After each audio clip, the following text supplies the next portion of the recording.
Sebelumnya, Assalamualaikum warahmatullahi wabarakatuh. Perkenalkan, saya Elvin Anggraini Puspitasari dari kelompok 5 yang ingin mempresentasikan keseimbangan AD dan AS. Kepanjangan dari AD itu yaitu keseimbangan agregat demand, dan AS keseimbangan agregat supply, atau dikenal dengan keseimbangan ekonomi makro. Untuk AD yaitu permintaan agregat, yang berarti sebuah tingkat pengeluaran yang akan dilakukan dalam ekonomi berbagai tingkat harga. Pengeluaran agregat menggambarkan tentang hubungan antara pengeluaran yang akan dilakukan dalam perekonomian dengan pendapatan nasional. Kurva permintaan AD adalah suatu fungsi kurva yang menggambarkan hubungan antara tingkat harga dengan jumlah pengeluaran agregat yang akan dilakukan dalam perekonomian. Yang dimaksud dari jumlah pengeluaran agregat itu misalnya konsumsi rumah tangga atau kebutuhan perusahaan terhadap bahan dan juga faktor-faktor produksi pemerintah, sehingga besar kecilnya dipengaruhi oleh harga. Permintaan agregat dapat didefinisikan sebagai tingkat pengeluaran yang akan dilakukan dalam ekonomi pada berbagai tingkat harga. Pengeluaran agregat menggambarkan tentang hubungan antara pengeluaran yang akan dilakukan dalam perekonomian dengan pendapatan nasional. Yang mempengaruhi AD dan AS yaitu yang pertama tingkat harga. Maksudnya yaitu kenaikan perkiraan tingkat harga menyebabkan kurva penawaran bergeser ke kiri. Semakin besar perkiraan kenaikan tingkat harga, yaitu semakin tinggi perkiraan inflasi, maka semakin besar pergeserannya. Yang kedua, pendapatan masyarakat. Pendapatan masyarakat itu sangat berpengaruh pada permintaan akan barang dan jasa.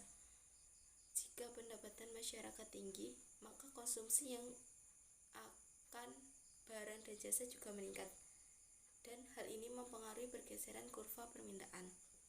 Yang ketiga, permintaan tenaga kerja. Jumlah penduduk yang akan banyak berpengaruh jumlah permintaan, maka kurva permintaannya bertambah. Analisis AD dan AS merupakan analisis keseimbangan ekonomi negara dalam keadaan harga yang mengalami perubahan. Tujuan analisis AD dan AS itu untuk melengkapi analisis penawaran agregat dan pengeluaran agregat, yaitu Y sama dengan AE. Untuk Y adalah penawaran agregat dan AE adalah pengeluaran agregat. Analisis AD dan AS merupakan model penentuan keseimbangan dengan menggunakan pemisahan harga berubah. Dalam analisis AD/AS, penawaran agregat dibedakan menjadi dua. Yang pertama, penawaran agregat jangka pendek, dan yang kedua adalah penawaran agregat jangka panjang.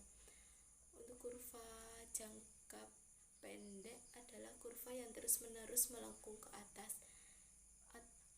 Maksudnya semakin tinggi pada tingkat harganya, semakin naik bahan harga, dan kurva yang menggambarkan membentuk kurva AD.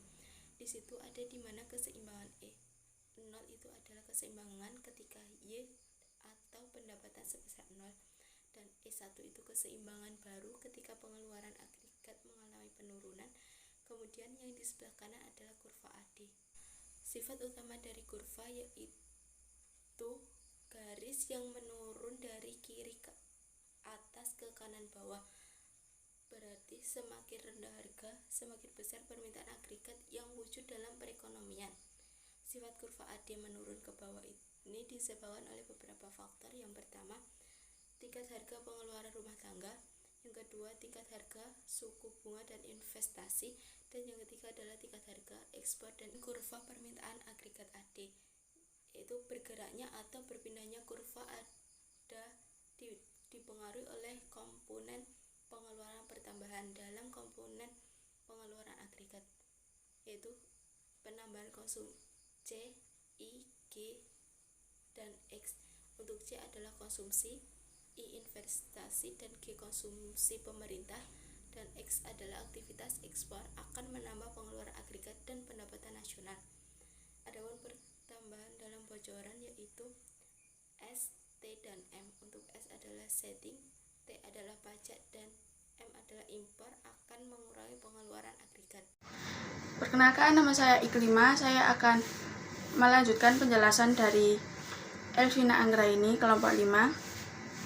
Saya akan menerangkan tentang AS dan kurvanya. AS adalah nilai pendapatan produksi nasional yang ditawarkan perusahaan dalam suatu perekonomian dalam berbagai tingkat harga umum, yang menggambarkan bahwa pendapatan nasional yang akan diproduksi oleh suatu perusahaan pada berbagai tingkat harga. Dalam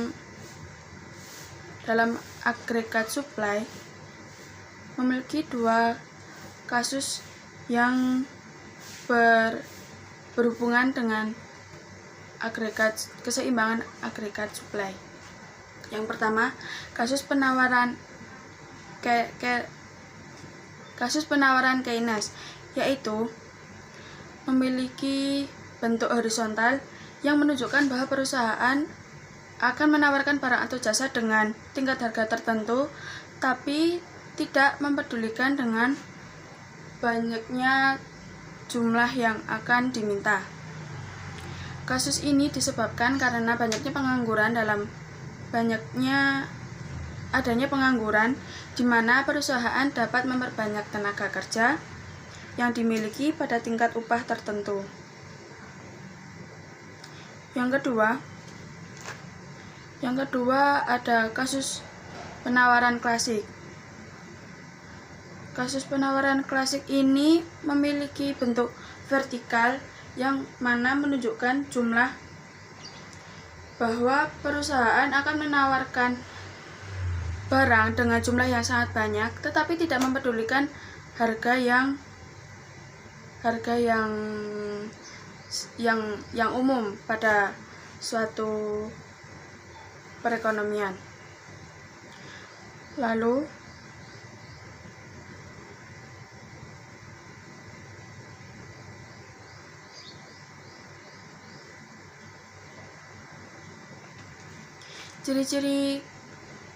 ciri-ciri kurva AS yaitu ketika tingkat pengangguran tinggi, maka kurva AS akan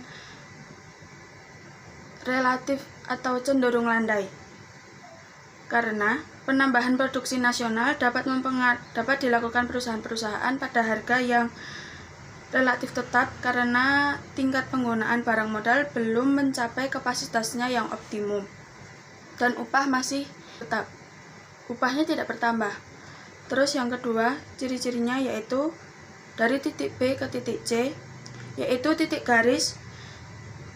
pada garis tegak pada tingkat kesempatan kerja penuh, kurva AS bertambah tingkat kenaikannya karena pengangguran sudah semakin merosot dan kapasitas pabrik-pabrik sudah terpenuhi. Yang ketiga, sesudah tingkat kesempatan kerja penuh, kurva AS keadaannya semakin tegak. Jadi semakin banyak kesempatan kerja ataupun peluang kerjanya sudah terpenuhi, maka kurva AS akan menunjukkan keadaan semakin tegak gini. Selanjutnya, faktor-faktor yang mempengaruhi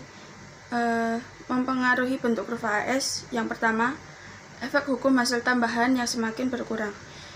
Maksudnya yaitu jumlah output ditentukan oleh jumlah tenaga kerja yang digunakan fungsi produksi dalam jangka pendek. Yang kedua, tingkat pengangguran dan tingkat kenaikan upah. Pada tingkat pengangguran tinggi, tingkat kenaikan pada upah adalah rendah. Dan apabila tingkat pengangguran rendah, maka presentasi kenaikan tingkat upah meninggi. Lalu, jadi sekian penjelasan dari saya. Kesimpulan yang dapat saya ambil adalah dalam dua kasus tadi terdapat berkebalikan antara kasus penawaran Keynes dan kurva penawaran klasik, yang dimana dalam penawaran Keynes yang mempengaruhi pertama adalah banyaknya perusahaan menawarkan menawarkan barang pada tingkat harga tertentu, tetapi pada saat itu tidak mempertimbangkan banyaknya jumlah yang dimiliki. Terus yang kedua, yang kasus penawaran klasik berkebalikan dengan kasus penawaran Keynes, yaitu banyaknya jumlah yang ditawarkan tidak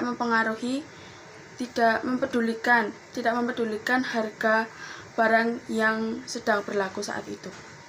Sekian dari saya, bila ada salahnya mohon maaf. Assalamualaikum warahmatullahi wabarakatuh.